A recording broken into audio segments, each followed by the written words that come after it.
Welcome to the Beyond You podcast, where we have real conversations about healing, trusting yourself again, and building the kind of relationships that actually feel good. I'm Samantha, and if you've ever felt like you're just going through the motions, like you're doing all the right things but still feeling disconnected, you're in the right place. Because here we go beyond the surface, beyond the hurt, beyond the patterns that keep you stuck. So take a deep breath, get comfortable, and let's get into it. Right. Welcome to the Beyond You podcast. Today's conversation is I'm so excited that, she's here. Today we have joined is Dr. Rachna Buxani Rapuri, right? Which is she's an MED, LMHC, BC, TMH. She's a licensed mental health counselor with over 20 years of experience supporting teens, adults, and families across the US, Dubai, and Cayman Islands. She specializes in anxiety, depression, relationship and family challenges, maternal mental health, eating disorders, and she's certified in narcissistic abuse treatment clinician. You know that this we talk about over here. So I'm so glad that she's here. She's known for her work in narcissistic abuse recovery. She's the author of two books, right? Of the the Pint of Patience with Dollop of Love, a children's book on emotional awareness, and Unseen, which we'll be talking further about today, a therapist's reflection of daughter's journey through the narcissistic father's shadow. Right. And so, what I appreciate most about her work is how human and compassionate it feels. It isn't about just blaming or labeling anything, but about helping people understand that their pain is valid, even when it's subtle or never acknowledged. So, I'm really grateful that you're here, and Thank you. yeah, so because people really need to be able to hear this. And because it's deeply confusing a lot of the times when nothing looks obvious, but just obviously wrong on the surface, right? They're very charming of front, and so it makes it very challenging, but something just still a lot just hurts underneath. And so a lot of times when the pain is subtle and never named, it can leave people questioning with overreacting or just questioning themselves.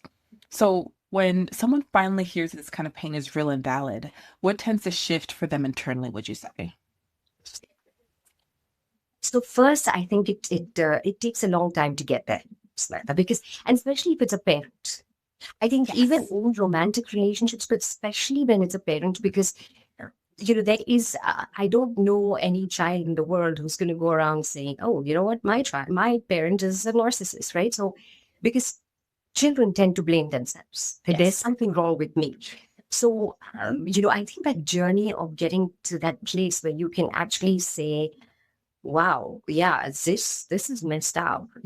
My upbringing was messed up, or my parents did this, is a very slow and a very painful journey for everyone. Hmm. But I think when they come to that realization, again, I think it's so many emotions, because there's anger, Yeah. right? Why would you do that to me? There's grief, because there's a sense of loss of a childhood that they never had. There's also the ultimate loss of that relationship with the parent, because now they realize that uh, this is not changing. So Yes. it's that loss of hope, because Hmm.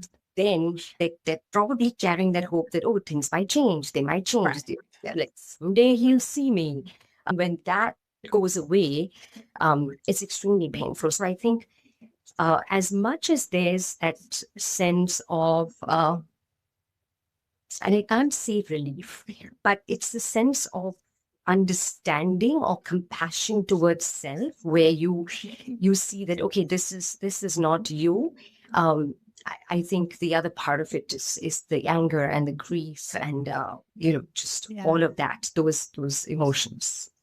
Because it can be really painful when like love and harm exist in the same relationship. So I definitely get that. And that creates like a lot of overlap to just tell a lot of people is just kind of grieving with the parent that you felt like you should have had versus the one you actually do a lot of the times, which makes it really tough.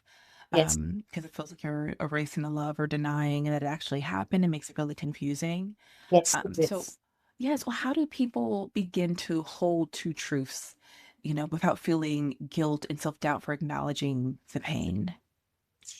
When they go through that journey of healing, it Yeah. becomes easier.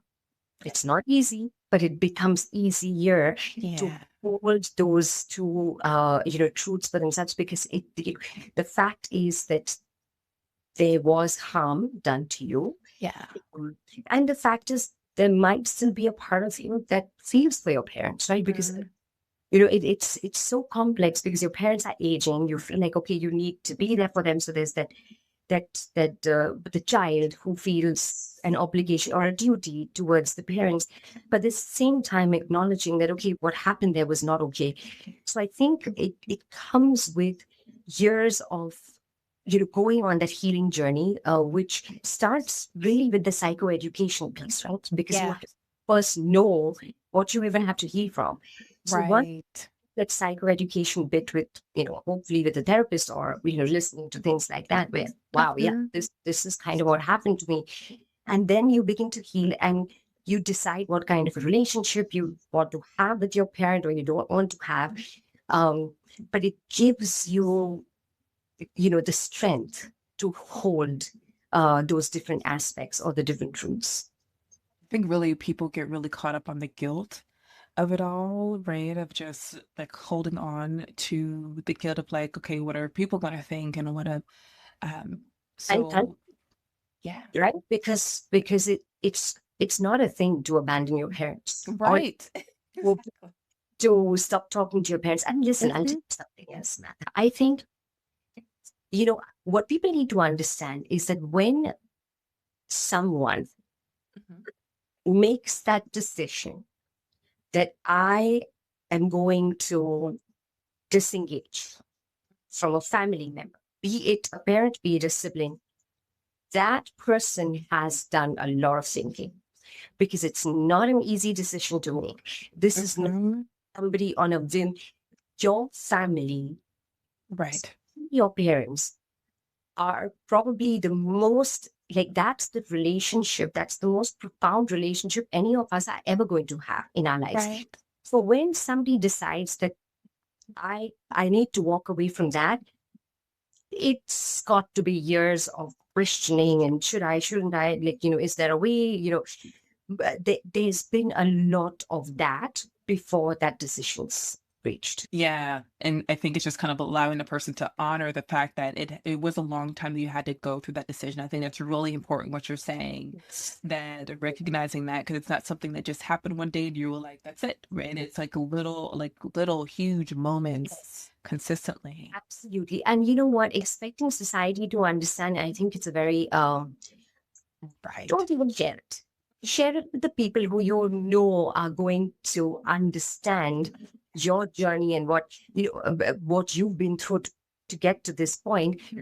But if someone's not, don't share it with everyone, because society is always going to make you feel guilty, about, oh my gosh, how can you leave your parents? But whatever, but they're your parents. But you have to forget, like, maybe I've tried all that, and that's how I've gotten to this. But also, when emotional responsibility silence or being the strong one becomes normal, the impact often is unseen, right? That often goes unseen. So over time, survival strategies get mistaken for personality traits, and real needs quietly just disappear. So why do you think these kinds of wounds are so easy to minimize even years later? You mean by us or by people? I think I think both, right? Like I think we learn our own survival strategies that and sometimes by you're right, right? And sometimes it is mostly by us. We think that being guarded is survival, like is a personality trait, that I'm just a guarded person, when really because you had to growing up, right? And certain things. So it's just uh, why does it get minimized, right? Mhm. Yes. I don't know if it gets minimized, or it becomes your way of protecting yourself, Yeah, right? So, gotcha. I mean, like, I don't, I mean, in the case of my client who this book is about, Mhm. you know, everything that she was doing with her husband, with her kids, was survival Mhm. mechanisms. But she knew that it wasn't okay. That's why she Right. came to me, right? So Yeah. she came to see me. She came to fix herself. Like, there's something wrong. Uh, You know, something is not right about mhm. how I'm reacting to things. So that was an understanding, but it was so, since trauma lives in the body, when there was a trigger, like when her husband was walking away because they were having an argument, and he was walking away because kind of needed time out. For her, it was such a strong trauma reaction that then led to an outburst and all of that.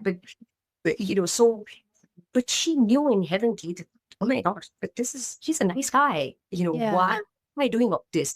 So I think, I'm not sure they minimize. I feel those survive, like they are survival mechanisms, and for that emotional survival, and that's the way my body knows how to handle trauma. But I think over time, people, who want to, because there are people who are completely fine with the way they are, right? And then they might be a little narcissistic themselves, coming from these family systems. But then there are those who say, oh, what is going on? Like there's something here, and I want to be able to be happy. I don't want to survive. I actually want to live my life. And then those are the ones who reach out for him. So I'm Yeah. not minimize as much as it's either the justification of, okay, I'm behaving like that because, but again, those people have not done work on themselves. They have a very limited understanding about self. um or like I said, there might be a little narcissism in them, where they don't want to acknowledge that there's something that they need to work on. But for a lot of people, they don't feel like, okay, even though this is something not okay. Yeah, I definitely see what you're saying, and definitely in a partner standpoint, but also like coming from a parent to a child, a lot of times, the feelings can get minimized, but you're right. Like after a while, definitely have noticed that people definitely go into, okay, this isn't normal, or when they're out the house, a Yes, lot of the time. So it yes, yes. And then if you're a truth seer, that depends. you're seeing this, you're seeing all the patterns in your family. You may not label for them, you may not, so some people can see it even when they are in the family system. And yes, some see it when they're out of it. So we just want to be able to let people know that both can be true, right? Like sometimes it takes a bit to be able to see it, but something in you is going to feel like something is off, or why is it that I'm Yes, saying how I feel and someone's getting so upset, right? Like why is it that my feelings don't matter in this space? absolutely. And I'll tell you, Samantha, something. I've always, for the number of years I've worked with people, I've always explained to them that, you have an inner self, a value Yes. system, right? Mhm. And then you have a life that you're living. Mhm. And really, mental health, when people come in to see me, when there is discrepancy between what you know about yourself or what you feel, what that your life should be like, based on your value systems and what your life is actually like, that distance is what mental health is. That's where anxiety lives. That's where depression lives, right? So when they come in, if they're ready to do the work and explore a little bit, it's almost always that I'm doing this, but really, this is who I am. And, bridging that is a lot of work, with us therapists. Absolutely. Just that self-awareness piece, that's something, there's a discrepancy here, right? And being able to just be kind of aware of that. That's so we're trying to see now, like, at how these wounds end up showing later, because experiences like this, of course, don't stay in childhood, right? They often show up later as self-doubt or people pleasing or constant need for reassurance, especially in close relationships. So, is that something you commonly notice working with emotionally just complex family dynamics in general? 100%. Yeah. 100%. This idea of people pleasing, in fact, I don't. So I have a client who she was in a narcissistic relationship as a marriage, and now she has two sons, like, and so she came to see me because one of her sons she suspects is a narcissist. Okay. Um, when we started the work, she really came to me for the psychoeducation piece. How do I, Rachna, tell me, how do I deal with my son who's narcissistic, right? Um, but me being me, of course, I started over there, and then I dug a little deeper to her. And she realized that she basically was doing everything to please this narcissistic son of hers, right? So I don't think it only is people pleasing as in on the outside. It could be I am now pleasing as a parent. I'm now even pleased, making sure that I'm pleasing my kids. So it's those wounds are very deep, and of course she came from a very chaotic uh, family system where her father uh, was narcissistic. So and then she had a husband, ex-husband, who was narcissistic. But Okay. it's so deep that yes, in addition, and super successful woman, super successful. I mean, she's done amazingly well for herself. She earns big bucks and all of that, and still finds herself completely helpless to pleasing her children. Think we really talk about that. A lot of people don't, and how it can happen like with your kids and how things you're doing with your kids as well, and how that shows up when you're doing. So I think that is so important that you even mention that because no one really talks about just when it comes to the children acting in that way and noticing on what you're doing there and that people pleasing Yes. and doing different things like that. So that makes sense. And so it's so powerful. I'm so glad you said that because there can be a lot of like realizing that healing doesn't require confrontation or blaming anyone. A lot of times, for many people, it begins much more quietly, just with awareness, right? With compassion and permission to trust what you feel. So, why is that kind of gentle beginning so important for long-term healing? Okay, so let's talk about that. It's not. uh, I don't think any healing is loud, right? Because it's so internal. You actually have to kind of shift that within to be able to.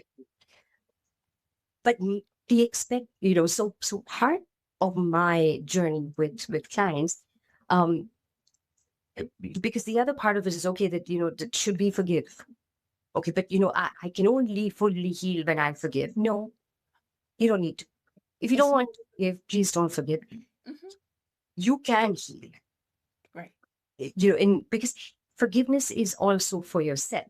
If you don't need to forgive somebody for yourself, then don't, right? Mm-hmm. But healing is always going to be an internal thing. And if that process involves calling out what happened and calling out the person who did this to you, absolutely. I think that's very important. And there are parts of healing that also include anger. And I think that anger is very healthy. Right. In so I think all of that is important, but it's not loud because it's an internal journey. This is not you going and wanting to confront somebody. If you want to, you can, but it doesn't require that. So really healing is very personal to the client who's sitting in front of us. Absolutely. No, it really is because I think a lot of times that is a misconception that you have to be able to forgive the person and doing those things. And a lot of times done so much where it's right. It's normal to even think about doing something like that. So the fact that you gave people like permission to know that's not the case, to be able to do the work within yourself matters so much. And I think that leads into just kind of allowing to rebuilding that self-trust because after those types of relationships, it's really hard to start that trust for yourself and rebuild the self-trust to whether getting to something like that again or trust yourself to know that, right? If it is a son or anything like that, okay, does that change the relationship dynamic and being okay with that and trusting that it is okay to do those certain things and like I know that self trust starts with these like small, steady things that you start to do, and through listening to the body, honoring Yes. discomfort, and allowing boundaries to exist without trying to over explain them in any way. So, what helps people feel safe enough to start rebuilding trust in themselves? I think understanding that, what happened to them, the history of what happened to them, um, that's a huge step in beginning Right. build that self-trust. Samantha, what I've noticed is one of the biggest fears that people have, who come from, and little irony, but people who come from traumatic Yeah. families is the fear of being alone. Yes. Even though they have come from such chaotic and toxic environments, but their biggest fear is one of being alone. So I think, when we talk about self-trust, it's more than just, okay, I need to be okay with the um you know decisions that I make, but it's Mhm. it's really that idea that I'm okay to be alone. If someone Mm. doesn't Mhm. with me, I'm going to be okay. So Right. that's kind of the journey. And the only way, I'm a big fan of IFS. So I'm really going to talk about this Yes. because Uh-huh.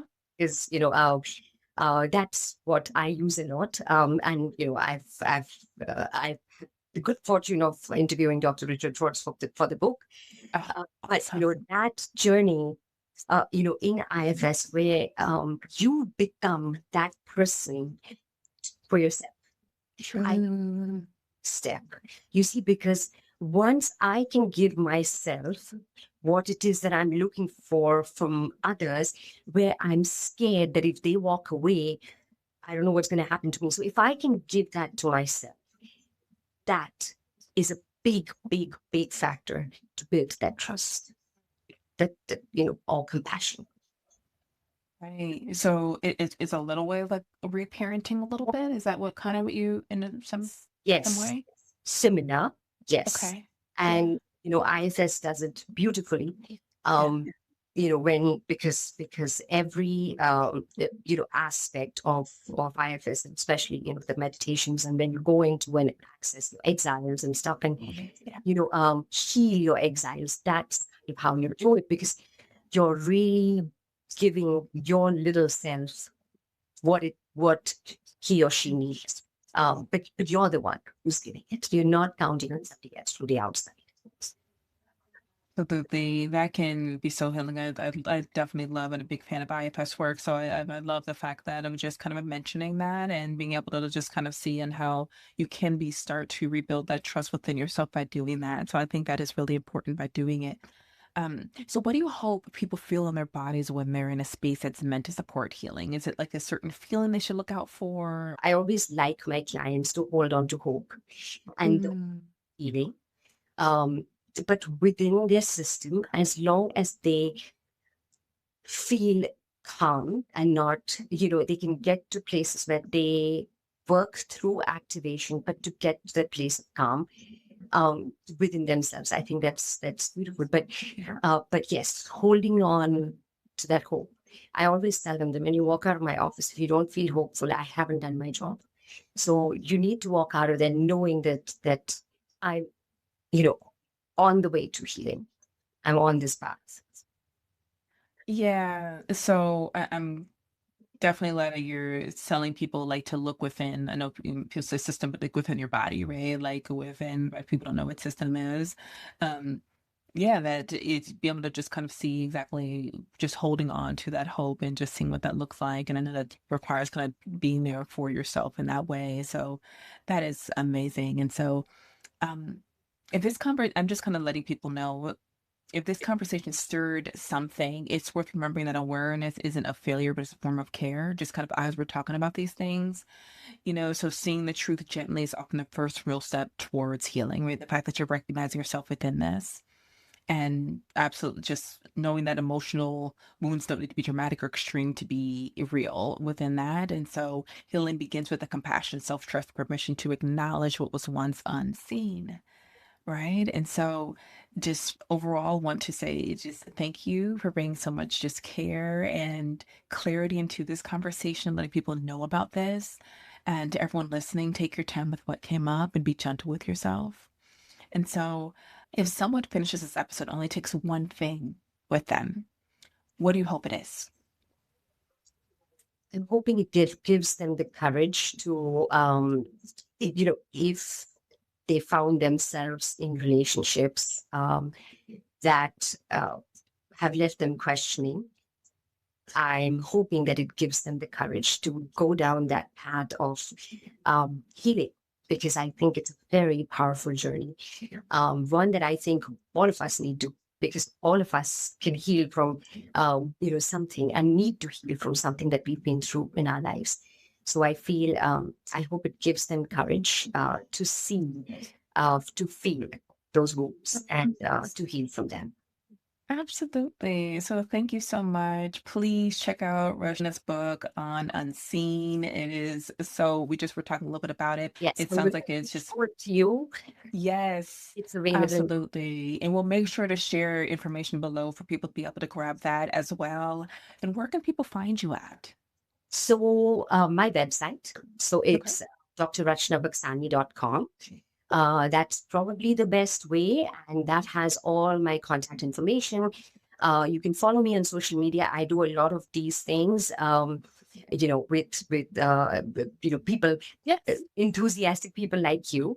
But I also do my own. I have my own YouTube channel, so you can find me on YouTube. You can find me on Instagram. So it's Rachna Buxani Mirpuri, my full name, on Instagram and Facebook. But yes, otherwise, my website, drrachnabuxani.com, would give you all the information that you need.